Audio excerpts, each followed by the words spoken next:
cracks, ¿cómo están? Sean bienvenidos a un nuevo video. Yo soy Alete y el día de hoy les voy a enseñar mi gato.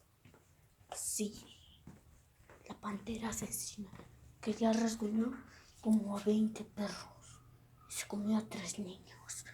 Aquí está.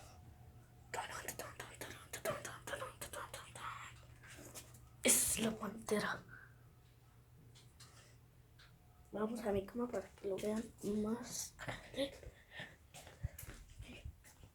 Ahí está, esta es mi camita. Una panterita. Como pueden ver, tiene sus ojitos verdes. Y es una pantera. Ahí está mi perrito. Tiene mucho miedo al gato.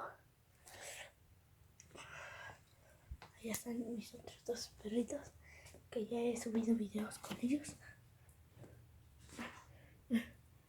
Ok, chicos, vamos a ver si quiere jugar con un hilo. Y pues voy a buscar el hilo. Transición. Ok, chicos, ya tengo el hilo por acá. Está comiendo porque, no sé, acaba de comer. Miren, ahí está comiendo sus croquetas. Y vamos a ponerle el hilo. A ver si quiere jugar con el hilo.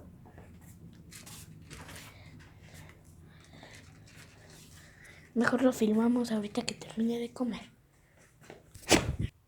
Bueno, chicos, me parece que no quiere jugar. Me parece que no quiere jugar pantera con nosotros. Aquí está. Y por acá vamos a dejar este video. No se olviden de darles like, suscríbanse. Si quieren más pantera, denle like, suscríbanse. ¡Chao!